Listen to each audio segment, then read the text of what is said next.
This is Chris from Rekkid Talk. I'm going to talk about 5 records in 5 minutes. 5 and 5. Sort of like 2 and 2 on Love Connection, but it's longer.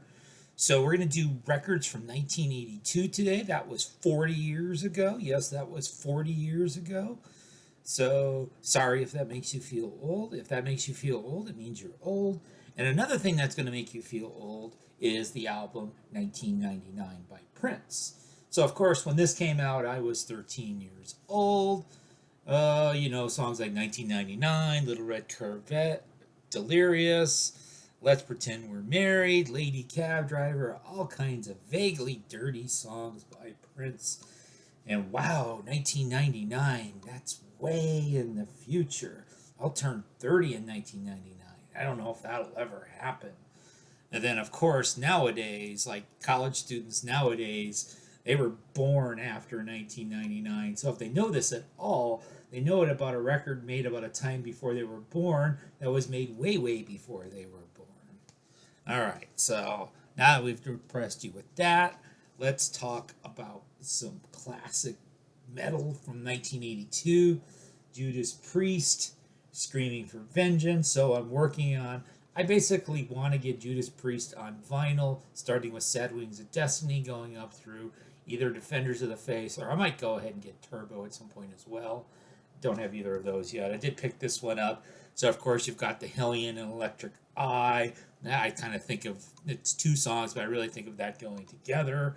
Very strong start to the album, Riding on the Wind. And, of course, you've got Another Thing Coming, which is, of course, one of their most famous, possibly overplayed songs.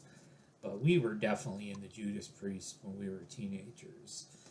This album, British Steel, which came before, Defenders of the Faith afterwards.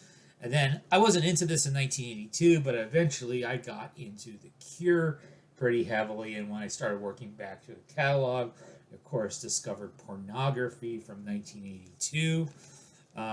Some probably Robert Smith's heaviest and most depressing record ever. The first song on the first side, 100 Years, the very first lyric is, "It doesn't matter if we all die." And I don't think it gets a whole lot happier than that. You've got cool songs like The Hanging Garden and Siamese Twins. And, Robert Smith wrote a lot of really poppy, peppy songs, but he didn't write them, I guess, in 1982 when he was putting together this album. You've got sort of this blurry cover of them. They're not even clear. So, and what else do we have? Well, what could be very, very different from The Cure or Judas Priest or Prince? Well, one of the most popular artists, he really got on a roll in 1982 with the Midwest Heartland rock, would be John Mellencamp. Of course, he's called John Cougar here.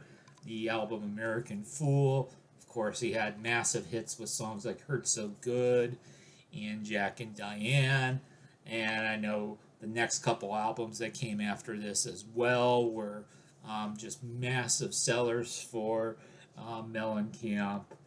And I'll be honest, I like John Mellencamp better than I like Bruce Springsteen. So the Bruce Springsteen fans who watch my channel, if there are any, sorry guys. And then finally, just for some more change, and again, this is not stuff I was listening to when I was 13 years old because I wasn't that cool. But of course, we got LA's X, Under the Big Black Sun. So you got Exene Cervenka, she's so cool. Juliana Hetfield thinks she's cool and was an influence. I actually have a promo copy, and of course, you've got John Doe and Billy Zoom and DJ Bonebreak, and apparently DJ Break is his real name. Motel Room in My Bed and Riding with Mary. Of course, mixing the rootsier elements with the punk and the post-punk. And just to show off in the final few seconds of our 5 and 5 here, we've got Under the Big Black Sun promo white label copy for some vinyl porn for you.